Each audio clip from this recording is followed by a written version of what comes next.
The biggest war in human history, World War II, was raging.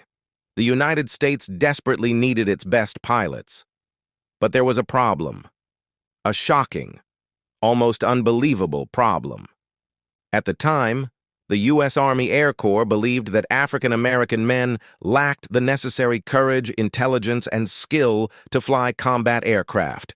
They were simply not considered fit for the Air Force. Yet, the demand for pilots became so severe that in 1940, President Franklin D. Roosevelt was forced to approve a training program. It began as an experiment, one many high-ranking officials fully expected to fail, designed only to prove that black men could not succeed in the air. This is the story of the Red Tails, the men who did more than just defeat Hitler's Luftwaffe. They exposed and humiliated systemic racism at home. This is the insane story of the Tuskegee Airmen. The War Department awarded a contract to the Tuskegee Institute in Alabama in 1941. With a minimal contract of only $80,000, they began training the first cadets for the 99th Pursuit Squadron. The pressure on these men was immense. They knew the eyes of the entire world were on them, but more importantly, the eyes of a deeply prejudiced military establishment. Every mistake, no matter how small, could mean the end of the entire program. As one of the airmen, Chief Master Sergeant George Porter, later recounted, they faced active sabotage. They would order crucial aircraft parts, and those parts simply wouldn't arrive. Their enemy wasn't just a foreign military, it was the prejudice within their own ranks, a silent faction determined to see them fail.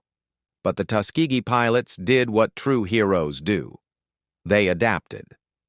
They not only learned to fly, they learned how to repair and fabricate their own parts, proving their competence before they even saw combat. By April 1943, their waiting was over.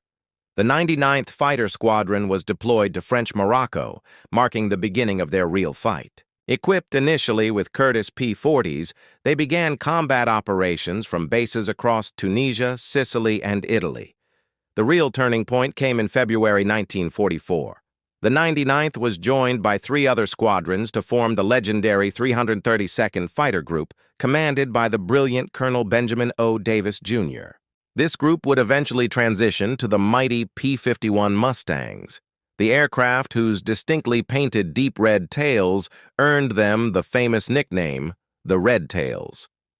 Their mission was clear: protect the heavy bombers of the 15th Air Force from Hitler's deadly fighter aces. On the front lines, the Tuskegee Airmen didn't just meet expectations, they shattered them. Over 15,000 sorties flown between 1943 and 1945. 112 enemy aircraft shot down.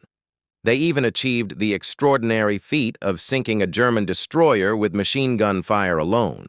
But their most powerful testament was their escort record. The Tuskegee Airmen had one of the lowest loss rates of any escort fighter group in the entire war. Bomber crews, who often flew the most dangerous missions, began specifically requesting the Red Tails. They didn't care about race, they cared about survival, and they knew that if the Red Tails were guarding them, their chances of returning home were exponentially higher. On March 24, 1945, the 332nd cemented its legacy, earning a Distinguished Unit Citation for a grueling escort mission deep into enemy territory over Berlin. They proved with deadly precision that skill and courage knew no color. Yet, the brutal irony of their service is perhaps the darkest chapter. While fighting fascism abroad, the Tuskegee Airmen were forced to fight a second war against racism in their own country. This culminated in the Freeman Field Mutiny, when a War Department order briefly mandated the desegregation of military recreational facilities.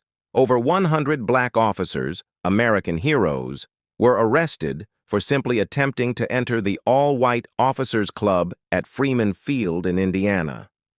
Future Supreme Court Justice Thurgood Marshall was tasked with defending some of these men. Imagine. These were the men saving your country, and they were denied a seat at the table. It took the U.S. government 50 years to officially clear the military records of the officers involved in this incident. This prejudice wasn't just unfair, it was strategically damaging. The 477th Bombardment Group, an all-black bomber unit, was delayed until after the war, largely because the Air Force didn't want to create new segregated bases or integrate them into white-only training schools. Their potential was tragically wasted due to fear and bigotry. The legacy of the Tuskegee Airmen, however, could not be erased by prejudice. Their success laid the indisputable foundation for the post-war integration of the military. In 1948, just 3 years after the war, President Harry Truman signed an executive order ending segregation in the U.S. military. This was perhaps the airmen's greatest victory, a monumental change directly catalyzed by their courage and competence. They proved, in the cockpit and on the ground, that skill knows no color. The nation finally offered its highest collective thanks in 2007 when the Tuskegee Airmen were awarded the Congressional Gold Medal. Their story is a profound reminder. When the world doubts you, your competence is your greatest weapon. The Tuskegee Airmen fought 2 wars, one against a foreign enemy and the other against injustice at home, and they won them both. But what do you think? Was their greatest victory in the skies over Europe or in the fight for equality back home? Let me know in the comments below. And if you want to uncover more pivotal, untold history, make sure you subscribe to The Fat Historian.